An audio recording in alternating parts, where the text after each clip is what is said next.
Hello TBJ Beshies, welcome to another vlogmas, and in this vlogmas it's going to be a sit down video, and this video is going to be a review video, specifically a bag review video. This has been in the pipeline for so long and I thought of reviewing it now kasi baka naman nasa wishlist nyo siya or you're planning to buy it for Christmas. And what is this bag? It is the Louis Vuitton On The Go MM. Worth it ba bilhin tong bag na to as a Christmas gift? And worth it pa ba siya this 2023? Let's find out. Keep on watching.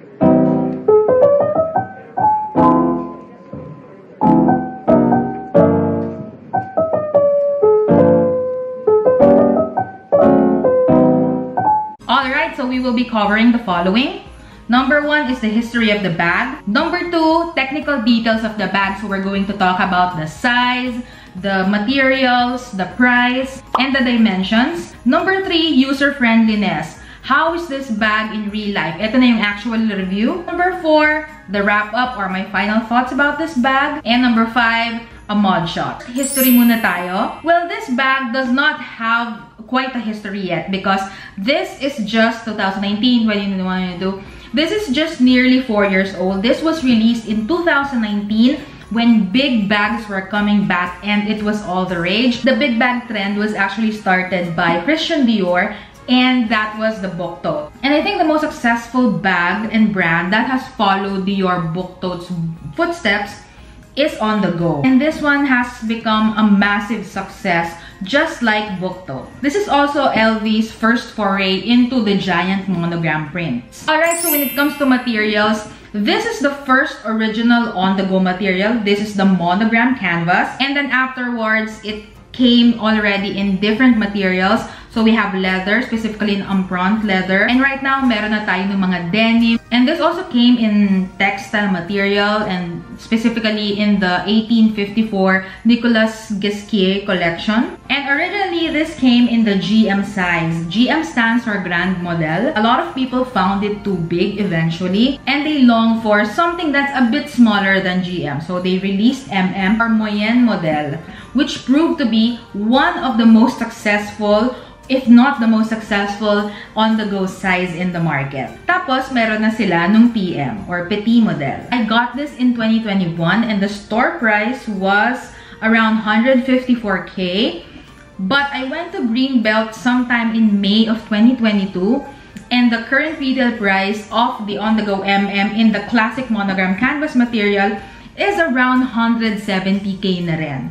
So, grabe yung price increase ni LV, specifically nitong bag na to. The price of this one just keeps on going up because it's still one of the most popular, as in hot pa rin siya. Alright, so dito naman tayo sa size ni MM. The length is 34 centimeters, the width is 13 centimeters, and the height is 26 centimeters. So, ano-ano naman yung mga parts na itong bag na to? This is the monogram canvas and reverse monogram siya. So, one side is reverse monogram and then the other side is classic. And on the sides, we have the regular sized monogram prints. One in reverse and one in classic. And for the handles, meron siyang reverse monogram here and meron siya ng classic monogram here. I just love how quirky this bag is. And meron siyang form of closure tong clasp. It's not really a form of closure, it just keeps the bag together and from being too open. But you know, I kind of appreciate that din naman. And on the inside, we have shoulder straps. In the first version of the On The Go, these were canvas and then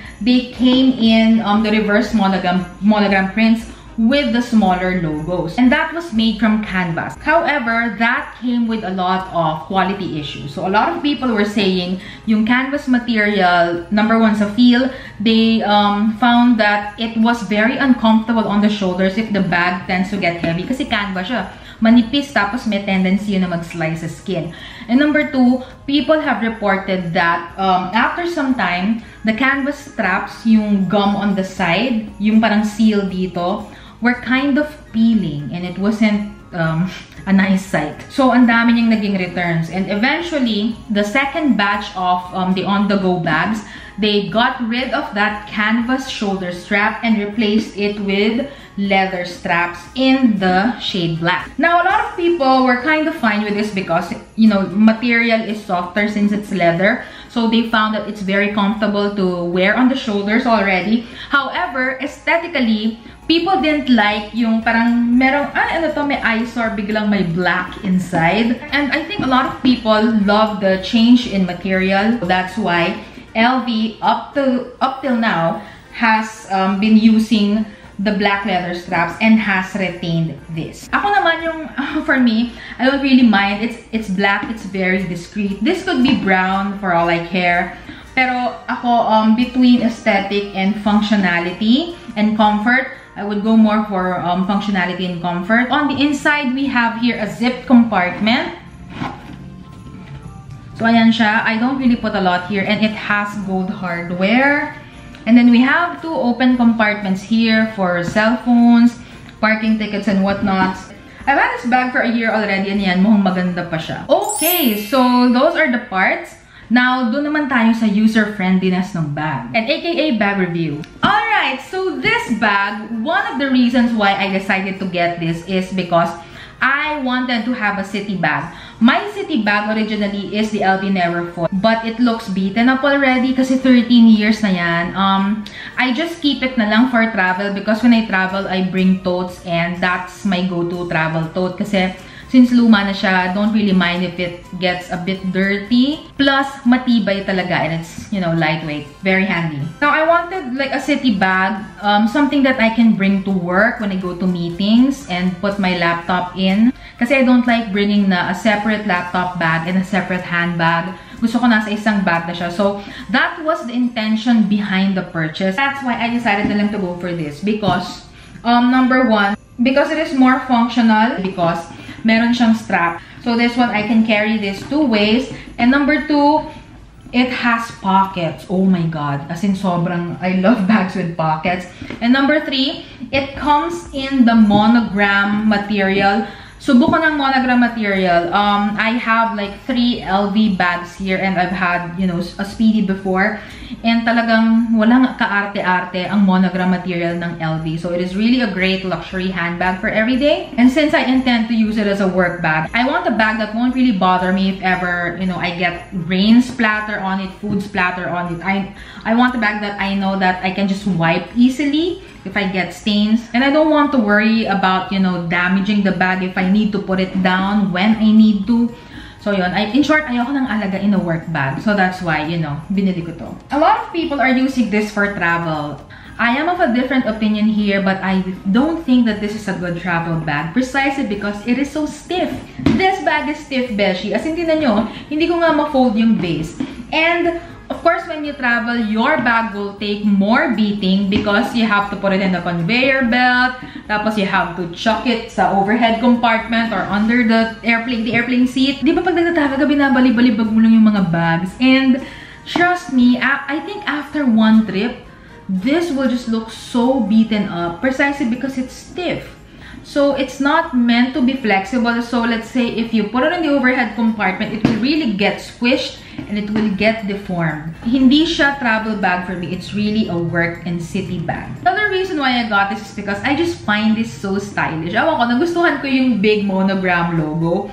I think people said, ang laki-laki ng logo, parang too much. Ako, it's just one LV in the middle. But if there were like multiple LVs, I might have thought twice before getting it kasi medyo ayoko rin naman ng malaking logo. But it's just one big logo in the middle and that's it. So, hindi naman siya like parang too much for me. It's also same on the other side. There are logos on the side, pero since the sides are caved in and I don't see any people just, you know, like staring on the sides naman of the bag. Parang ngayon, nakatago naman siya. Hindi naman siya malaking biggie for me. Another good thing pa about this is yun, ang laki niya talaga. Ang daming nalalagay. And also, I got caught in the rain with this one.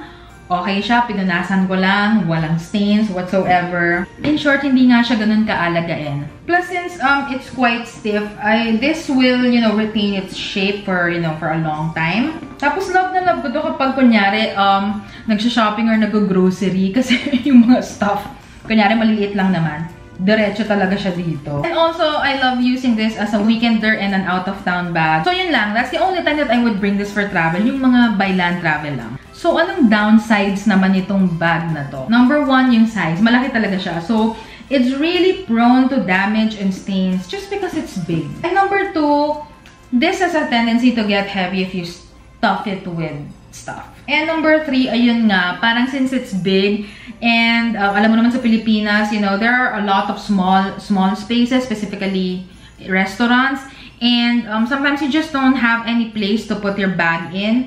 So, ayun. So, tendency mo nalagay mo siya sa likod, and there's a tendency that you might damage it. So, ayan. So, I ate in one restaurant before and I brought this. And I put it behind me and I did not know that I kinda sat on this part pala. So, kita nyo, parang meron siyang lubog, meron siyang dent kasi I sat on it like this. So, doon ko na-realize. And then, ayun, hindi na nagbalik yung shape.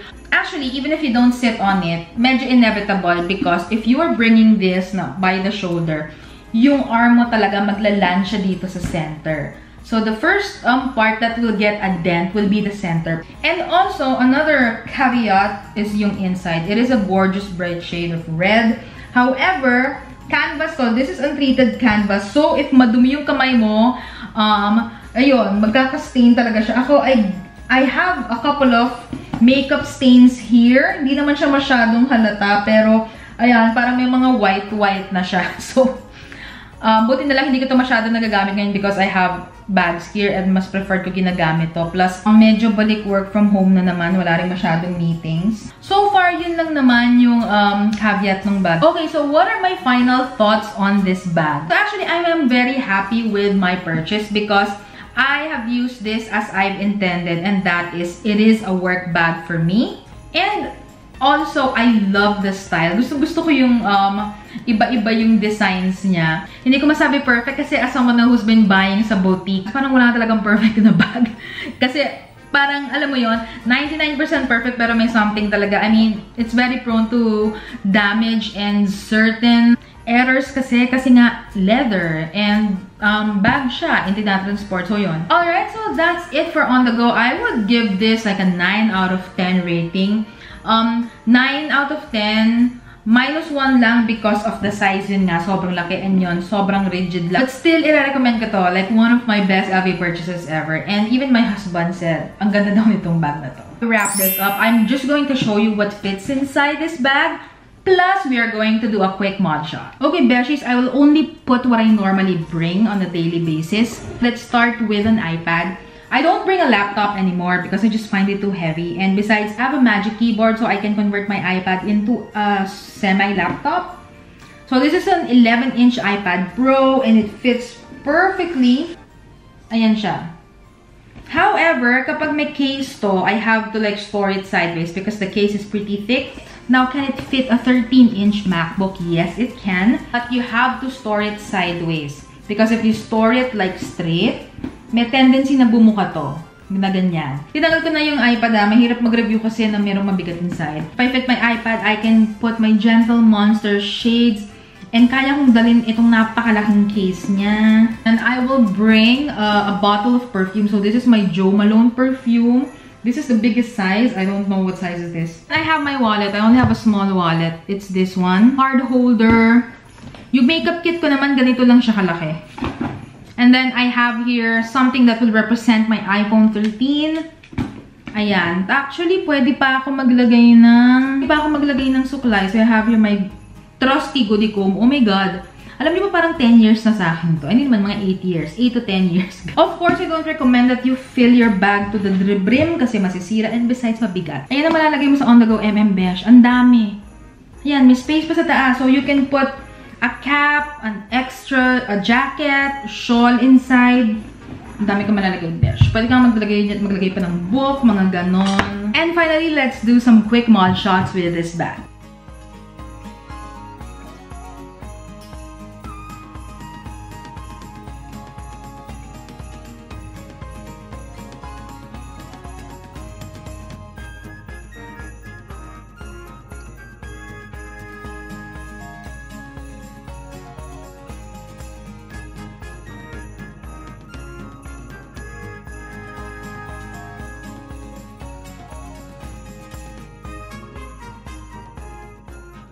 And that's it. That's my bag review for LV On The Go MM. I hope you enjoyed this video. Let me know your thoughts about this bag if you have it, and if you have any of your LV faves, you know, let's talk about it in the comment section. That's all. Thank you for watching this video. I hope you like this video. Please subscribe to my channel. Follow me on my social media accounts. They are in the description box.